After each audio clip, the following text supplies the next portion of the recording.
নমস্কার, সবাইকে স্বাগত জানাই।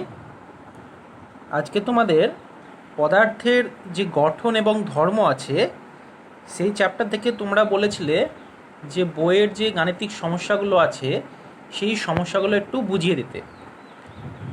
তাই বইয়ে যে অঙ্কগুলো তোমাদের আছে সেই অঙ্কগুলোই আজকে আমি একটু দেখিয়ে দিচ্ছি তোমাদেরকে, একটু বুঝে নাও তোমরা। প্রথম অঙ্ক যেটা আছে সেটা দেখো, বলেছে একটা লম্ববৃত্তাকার চোঙের ভূমির ক্ষেত্রফল 10 সেমি স্কোয়ার। চোঙে 20 সেন্টিমিটার উচ্চতা পর্যন্ত জল আছে। ওই চোঙের তলদেশে জলের চাপ ও ঘাত কত? তাহলে আমাকে দুটো জিনিস এখানে নির্ণয় করতে হবে। কি কি? একটা চাপ নির্ণয় করতে হবে আর একটা নির্ণয় করতে হবে ঘাত। তাহলে এই দুটো নির্ণয় করার আগে আমাকে দুটো জিনিস জেনে নিতে হবে। কি কি দুটো জিনিস? আমি তোমাদেরকে বলেছিলাম যে তরলের অভ্যন্তরে চাপের রাশিমালা পি সমান সমান এইচ ডিজি, ঠিক আছে? যেখানে এইচটা হচ্ছে উপরিতল থেকে তরলের গভীরতা এবং ডি হচ্ছে তরলের ঘনত্ব আর জি হচ্ছে অভিকর্ষজ ত্বরণ। তাহলে চাপ নির্ণয় করতে গেলে নিশ্চয়ই আমাকে সেই ফর্মুলাটা ব্যবহার করতে হবে। কি ফর্মুলাটা? পি সমান সমান এইচ ডিজি, তাই তো? তাহলে দেখো, এটা নির্ণয় করতে গেলে আমাকে এইচ দরকার, তারপরে ডি দরকার মানে তরলের ঘনত্ব দরকার এবং অভিকর্ষজ ত্বরণ দরকার, তাই তো? তাহলে দেখো, আমাদের প্রশ্নে বলে দিয়েছে চোঙে জলের উচ্চতা, এই যে বলে দিয়েছে জলের উচ্চতা 20 সেন্টিমিটার। তাহলে আমি লিখে নিয়েছি যে চোঙে জলের উচ্চতা এইচ সমান সমান 20 সেন্টিমিটার। তারপরে দেখো ক্ষেত্রফল এ সমান সমান 10 সেমি স্কোয়ার। এই যে চোঙের ভূমির ক্ষেত্রফল 10 সেমি স্কোয়ার। তাহলে আমি ক্ষেত্রফল মানে কি এ জানা, এ দিয়ে লিখি আমি ক্ষেত্রফলটা, এই যে এ দিয়ে লিখেছি। তাহলে এ সমান সমান 10 সেমি স্কোয়ার হলো। তারপরে দেখো আছে তোমাদের জলের ঘনত্ব। আমরা দেখো জলের ঘনত্ব ডি, আমরা যদি সিজিএসে দেখি তাহলে দেখো এটাও সেমিতে আছে, এটাও সেমিতে আছে। তাহলে এটাও নিশ্চয়ই আমাকে তরলের ঘনত্বটাও সেমিতেই আনতে হবে, তাই না? তাহলে সেমি মানে সিজিএস পদ্ধতি। তাহলে সিজিএস পদ্ধতির তরলের ঘনত্ব কত? 1 গ্রাম পার সেমি কিউব, ঠিক আছে? আর এসআইতে হচ্ছে 1000 কেজি পার মিটার কিউব। তাহলে এখানে আমাদের সিজিএসই হচ্ছে মূলত। তাহলে সব মানগুলো আমি পেয়ে গেলাম। তাহলে মানগুলো যদি আমি পেয়ে যাই তাহলে আমি এখানে মানগুলো যদি বসিয়ে ফেলি তো দেখো সহজেই বসিয়ে ফেলতে পারবো। এইচের মান কত লিখেছি? দেখো 20 লিখেছি। ডি এর মান কত? 1 লিখেছি। তারপরে দেখো জি এর মান কত লিখেছি? 980, জানি 980 জি। তাহলে এককটা কী হয়ে গেলো? ডাইন পার সেমি স্কোয়ার, ঠিক আছে? তাহলে এটা গুণ করলে দেখো, গুণ করলে হচ্ছে 19,600, ঠিক আছে? ডাইন পার সেমি স্কোয়ার। তাহলে এটাকে যদি আমি এরকমভাবে লিখতে পারি 1.96 × 10⁴ ডাইন পার সেমি স্কোয়ার। এটাই আমাদের হয়ে গেল চাপ যেটা চেয়েছে তরলের অভ্যন্তরে, সেই চাপটার মান। আর একটা তোমাদের প্রশ্ন চেয়েছে এখানে যে এই যে ঘাত কত? তাহলে ঘাত মানে আমরা জানি, দেখো ঘাত মানে তোমাদেরকে বলেছি এফ সমান সমান পি ইন্টু এ। সেটা কোথা থেকে পেলাম? আমি পি সমান সমান এফ বাই এ, এখান থেকে পেলাম। তাহলে আমি যদি এফ সমান বের করি তাহলে এফ সমান কী হয়ে যাবে? এফ সমান হয়ে যাবে পি ইন্টু এ। যদি না বুঝতে পারো একটু বইটা দেখে নেবে, বইয়ে ভালো করে বোঝানো আছে, ঠিক আছে? আমি একবার বলে দিয়েছি যদিও। তাহলে এবার দেখো পি এর মানটা আমি কত পেয়েছি? এখানে পি এর মান বসিয়েছি এখানে, ঠিক আছে? পি এর মান বসিয়েছি, এককও বসিয়েছি। এবার দেখো এখানে এর মান বসাচ্ছি। এর মান কত? এর মান যদি দেখি, এর মান দেখো এই যে 10 সেমি স্কোয়ার, 10 সেমি স্কোয়ার, ঠিক আছে? তাহলে এর মান বসিয়েছি 10 সেমি স্কোয়ার, এই যে 10 সেমি স্কোয়ার। তাহলে দেখো এই যে এটা 22 সেমি স্কোয়ার আছে, এখানে দেখো এই যে এই সেমি স্কোয়ারটা দেখছো ভাগ হয়ে আছে, আর এই যে সেমি স্কোয়ারটা দেখছো, এই যে এই সেমি স্কোয়ারটা কিন্তু গুণ হয়ে আছে, এই যে এই সেমি স্কোয়ারটা। তাহলে এই সেমি স্কোয়ার আর এই সেমি স্কোয়ার দুটো কেটে যাবে, তাহলে এখানে 10⁴ আর এখানে 10 একটা গুণিত হয়ে গিয়ে হয়ে গেল 10⁵ তাহলে 10⁵ ডাইন, এই যে এটা। তাহলে আমরা লিখতে পারি এক ডাইন সমান সমান 1 নিউটন সমান সমান 10⁵ ডাইন, তাই তো। তাহলে আমরা এখানে লিখতে পারি নিউটন, সাধারণভাবে কি লিখতে পারি আমি, নিউটন। তাহলে এটা হয়ে গেল আমাদের ঘাতের মান। তাহলে আমাদের দুটো উত্তরই আমাদের হয়ে গেল, চাপ এবং ঘাত। আশা করছি বুঝতে পেরেছো। বুঝতে না পারলে আবার জিজ্ঞেস করে নেবে আমাকে পরে, ঠিক আছে। এবার চলে আসছি আমরা দ্বিতীয় নম্বর অঙ্কতে। চলো দ্বিতীয় নম্বর অঙ্কতে কি বলছে। দ্বিতীয় নম্বর অঙ্কতে বলছে দেখো 2 মিটার দীর্ঘ এবং 1 মিলিমিটার স্কোয়ার প্রস্থচ্ছেদ বিশিষ্ট একটি ধাতব তারের এক প্রান্তে 1 কেজি ভর ঝোলানো হলো। ধাতুর উপাদানের ইয়ং গুণাঙ্ক y সমান সমান 2 into y 10⁻11 newton per metre square হলে তারের দৈর্ঘ্য বৃদ্ধি কত হবে। যেখানে দেওয়া আছে জি এর মান 10 মিটার পার সেকেন্ড স্কোয়ার, ঠিক আছে। তাহলে আমাকে বের করতে কি হবে, আমাকে বের করতে হবে তারের দৈর্ঘ্য বৃদ্ধি কতটা হবে, তারের দৈর্ঘ্য বৃদ্ধি কতটা হবে। তাহলে একটু যদি ছবি আঁকড়ে দেখে নিই জিনিসটা, দেখো এখানে ছবিটা দেখো। প্রথমে একটা আমি তারকে সিলিং থেকে যদি ঝোলাই, প্রথমে তারটার দৈর্ঘ্য কত ছিল, এখান থেকে এতটা এল বড় হাতের। এবার যখন আমি ওয়েটটাকে ঝুলালাম, এই যে এই ওয়েটটাকে যখন আমি ঝোলালাম, এই ওয়েটটা, তখন নিশ্চয়ই তারটা একটু বেড়ে যাবে। তাহলে বেড়ে গেলে একটু নিচের দিকে নামবে। তাহলে তখন বৃদ্ধি পেলো যখন, তখন কতটা বৃদ্ধি পেলো, এই যে ছোট হাতের এল দেখছো লিখেছি তীর চিহ্ন দিয়ে। তাহলে আমাকে এই ছোট হাতের এলটাই আমাকে নির্ণয় করতে হবে। তাহলে নির্ণয় করতে গেলে ছোট হাতের এলটা দেখো আমি কোথা থেকে পাবো, আমরা একটা সূত্র জানি। কি সূত্র, ইয়ং গুণাঙ্ক সমান সমান জানি ওয়াই সমান সমান, এই যে এই সূত্রটা, ওয়াই সমান সমান FL বাই A ইন্টু ছোটো হাতের এল। এটা তোমরা যদি একটু বইটা দেখো সেটা বুঝতে পারবে, এটা তোমাদেরকে আমি পড়িয়েছি আগে, ঠিক আছে। এটা ইয়ং গুণকের সূত্র।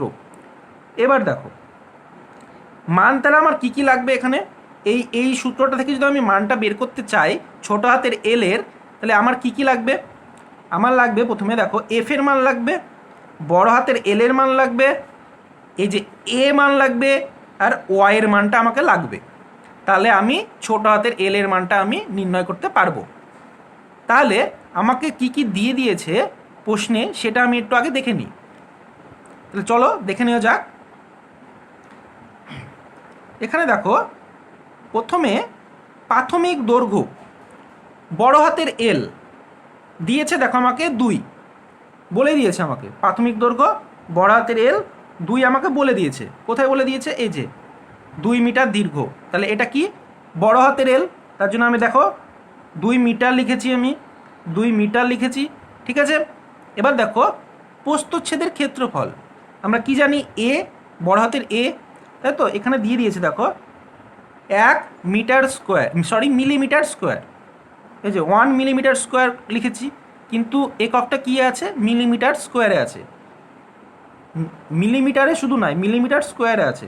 তাহলে আমি এটাকে আমি নিয়ে যাচ্ছি মিটার স্কোয়ারে। তাহলে প্রথমে আমাকে মিটার করতে গেলে ভাগ করতে হবে 1000 দিয়ে, তার জন্য দেখো আমি 1000 দিয়ে ভাগ করেছি, যেহেতু স্কোয়ার আছে তার জন্য স্কোয়ার করেছি। তাহলে এটা হয়ে গেল 6, 10⁻6। যদি সেটা উপরে নিয়ে যায় তাহলে হয়ে যায় 10⁻−6। এককটা কী হয়ে যাবে, মিটার স্কোয়ার, ঠিক আছে। স্কোয়ারের জন্য হয়েছে ওই যে 10⁻−6টা, মানে উপরের দিকে তুললাম সূচকের নিয়ম অনুসারে, সেই জন্য সেটা হলো -6, ঠিক আছে। তাহলে বড় হাতের এল পেলাম, প্রস্থচ্ছেদের ক্ষেত্রফল পেলাম মানে এ পেলাম, আর একটাও তোমাদের প্রশ্নে বলে দিয়েছে দেখো ভর 8 কেজি। তাহলে এম সমান সমান কত, 8 কেজি পেলাম। এবার দেখো এফ সমান সমান আমি বের করছি, এফ সমান সমান আমি বের করছি। দেখো এফ সমান সমান আমরা কি জানি, এফ সমান সমান জানি mg, তাই তো। তাহলে এম এর মান কত, এম এর মান হচ্ছে 8, আর জি এর মান কত, এখানে আমাকে 10 বলে দিয়েছে। দেখো এই যে 10 বলে দিয়েছে আমাকে, দেখো এই যে 10, জি এর মান কত 10 আমাকে বলে দিয়েছে। তাহলে দুটোর গুণ করলাম, তাহলে 8 × 10 নিউটন হয়ে গেলো, 8 × 10 নিউটন। তাহলে এফ এর মানও আমি পেয়ে গেলাম। তাহলে আমাকে নির্ণয় করতে হবে এল এর মান। চলো এই যে আমাকে নির্ণয় করতে হবে কিসের মান, এল এর মান। এল এর মান নির্ণয় করতে হবে। এল এর মান নির্ণয় করতে গেলে চলো এবার সূত্রটাতে, আসল সূত্র আমাদের ওয়াই সমান সমান এফ এল বাই এ ছোটো হাতের এল। তাহলে এখান থেকে যদি এল ছোটো হাতের আমি বের করি, তাহলে এলটাকে আমাকে কোথায় নিয়ে যেতে হবে, এলটাকে আমাকে এদিকে নিয়ে গেলে, উপরের দিকে নিয়ে গেলে এলটা কী হবে, আর ওয়াইটা তাহলে নিচের দিকে নেমে আসবে, তাই তো, ওয়াইটা আমার নিচের দিকে নেমে আসবে। তার জন্য দেখো এই সূত্রটা হয়ে গেল তাহলে F L by Y A. তাদেরকে নিশ্চয়ই বুঝতে পেরেছো, এটা তোমরা অঙ্কই পারবে। এলটাকে যদি আমি ওই দিকে নিয়ে যাই তাহলে ওয়াইটা নিচের দিকে নেমে আসবে, সিম্পল ব্যাপার। এবার আমি মানগুলো বসাচ্ছি। দেখো এফ এর মান কি আছে 8 × 10, দেখো উপরে লিখেছি 8 × 10। এল এর মান কত আছে 2, দেখো এই যে এল এর মান 2, এল এর মান 2, দেখো এখানে এল এর মান আমি 2 বসিয়েছি, এই যে 2 বসিয়েছি, ঠিক আছে। আবার দেখো ওয়াইয়ের মান আমাকে বলে দিয়েছে, এখানে ওয়াইয়ের মান কত বলেছে 2 × 10⁻11, ঠিক আছে। এখানে দেখো ওয়াইয়ের মান আমি বসিয়েছি নিচে 2 × 10⁻11, আর এর মান কত, এর মানও আমি এখানে বের করেছি। কোথায় বের করেছি, এই যে এর মান 1 × 10⁻6 মিটার স্কোয়ার। তাহলে এর মানটাও আমি কোথায় বসালাম, এখানে আমি বসিয়ে দিয়েছি 1 × 10⁻6 এ। তাহলে ঠিক আছে। এবার দেখো তাহলে কাটাকুটি যদি করি, এই 2 আর এই 2 কেটে গেল, তাই তো। তাহলে উপরে 80 হলো 8 × 10 মানে 80, আর দেখো 10⁻11 আছে নিচে, আর এইখানে একটা জিনিস দেখো 10⁻6। এই 10⁻, যদি -6টাকে উপরে নিয়ে চলে যায় তাহলে কি হয়ে যায় 10⁻+6 হয়ে যায়, তাই তো। 10⁻+6 তাহলে উপরে নিয়ে গেছি, দেখো এখানে দেখো উপরে নিয়ে গেছি 10⁻6কে। তাহলে 10⁻6 আর 10⁻11 যদি নিচের দিকে কাটাকুটি করি তাহলে আলটিমেটলি কী পাই 10⁵। 6টা থেকে 11টা যদি কেটে ফেলি তাহলে আমি কটা পাই 5টা, তাই তো। তাহলে 5 হলো 10⁵। তাহলে দেখো 10⁵টাকে যদি উপরে নিয়ে যাই আমি তাহলে কি হয় 10⁻−5 হয়। তাহলে 80 × 10⁻−5, তাহলে আমি এটাকে এরকমভাবে লিখতে পারি 8 × 10⁻−4। একক কী ছিল আমাদের মিটারে, তাহলে এটা হয়ে গেল মিটার অ্যান্সার, ঠিক আছে। তাহলে ছোটো হাতের এল এর দৈর্ঘ্য কত হয়ে গেল 8 × 10⁻4 মিটার। একদমই সোজা, একটু বুঝে বুঝে করবে, আর অসুবিধা হলে আমাকে একবার জিজ্ঞেস করে নেবে, ঠিক আছে। এবার চলো আমি 3য় নম্বর অঙ্কটাতে চলে যাই। এটা খুব ইম্পর্টেন্ট একটা অঙ্ক তোমাদের, ঠিক আছে, খুব ইম্পর্টেন্ট একটা অঙ্ক। দেখো কি বলছে অঙ্কটাতে, চলো দেখে নেওয়া যাক অঙ্কটা কি বলছে। বলছে একটি স্প্রিংয়ের নিচের প্রান্ত থেকে 5 কেজি ওজন ঝুলিয়ে দিলে স্প্রিংয়ের দৈর্ঘ্য 2 সেন্টিমিটার বৃদ্ধি পায়, তাহলে স্প্রিংটির বল ধ্রুবক কত হবে, মানে সেটা আমাকে নির্ণয় করতে হবে। তাহলে আমরা জানি বল ধ্রুবক সমান কে, বল ধ্রুবক আমি কি জানি কে, তাই তো, এই যে কে। তাহলে আমাকে কেটা কি করতে হবে নির্ণয় করতে হবে। তাহলে আমরা দেখো একটা সূত্র পড়েছিলাম বল ধ্রুবকের ক্ষেত্রে, কে সমান সমান Fx, তাই তো। এখানে দেখো তাহলে আমরা কে সমান সমান F/x সূত্রটা আমি লিখে নিয়েছি। কোনখান থেকে পেলাম আমি, যে বল ধ্রুবকের সূত্র সেইখান থেকে আমি পেয়েছি, তাই তো, স্প্রিংয়ের যেটা পড়িয়েছিলাম তোমাদের সেইখান থেকে। তাহলে দেখো এখানে আমার কি কি দরকার সূত্রটাতে, অবশ্যই এফ দরকার আর এক্স দরকার, নির্ণয় করতে হবে আমাকে এফ আর এক্স। তাহলে আমরা দেখো এফ এর মানটা প্রথমে নির্ণয় করছি। তাহলে এফ এর মান নির্ণয় করতে গেলে আমরা জানি কি এফ সমান সমান এম এ, তাই তো, এফ সমান সমান এম ইন্টু এফ, এটা জানি আমরা। এম এর মান কত, এম এর মান 5 আছে দেওয়া, দেখো এই যে 5 কেজি ভর ঝুলিয়েছি আমি, তাহলে এম এর মান কত হয়ে গেল 5, ঠিক আছে, এম এর মান 5, আর এর মান কত 9.8, ঠিক আছে। এটা যেহেতু কেজিতে আছে ভরটা তো গ্রামে নেই, কিসে আছে কেজিতে আছে, তার জন্য আমরা বসালাম কি জি এর মান বা এর মানটা কত বসালাম 9.8, ঠিক আছে। কত হয়ে গেলো এটা নিউটন। এবার দেখো এফ এর মান পেয়ে গেলাম, এবার চলে আসছি এক্স এর মানে। এক্সের মান দেখো 2 সেন্টিমিটার দেওয়া আছে। তাহলে সেন্টিমিটার থেকে আমি যেহেতু এখানে নিউটন করেছি তাই আমাকে এখানে কী করতে হবে, মিটার করতে হবে। তাহলে মিটার করতে গেলে সেন্টিমিটার থেকে মিটারে যেতে গেলে 100 দিয়ে আমাকে কী করতে হবে, ভাগ করতে হবে। তার জন্য 100 দিয়ে ভাগ করেছি। দেখো এটাকে 100 দিয়ে ভাগ করলে কত হয়ে গেল, 0.02 মিটার। তাহলে এফের মানও পেয়ে গেলাম আর এক্সের মানও আমি পেয়ে গেলাম। তাহলে এবার দেখো মানটা আমি বসাচ্ছি। মান বসালে দেখো এফের মান বসিয়েছি উপরে, দেখো 5 ইন্টু 9.8 বসিয়েছি। এক্সের মান দেখো 0.02 বসিয়েছি। এবার দেখো সমাধান যদি করি আমি, তাহলে 5 ইন্টু 9.8 যদি গুণ করি তাহলে 49 হয়, আর নিচে 0.02, ঠিক আছে, 0.02। এটাকে যদি সমাধান করি হয় 2450। আমাদের দেখো একক কী ছিল, নিউটন পার মিটার, এই যে নিউটন পার মিটার। এটাই হয়ে গেল বল ধ্রুবকের মান, তাই তো? একদমই সোজা, খুব ইম্পর্টেন্ট একটা অঙ্ক তোমাদের, ঠিক আছে? এটাই তোমাদের আরেকবার পরীক্ষাতে দিয়েছিলাম, কিন্তু একটু উল্টোভাবে দিয়েছিলাম আমি, হ্যাঁ, কেউ পারেনি যদিও। তাহলে তোমাদের এই অঙ্কগুলো আছে তোমাদের সিলেবাসে বা বইয়ে আছে তোমাদের, হ্যাঁ। তোমরা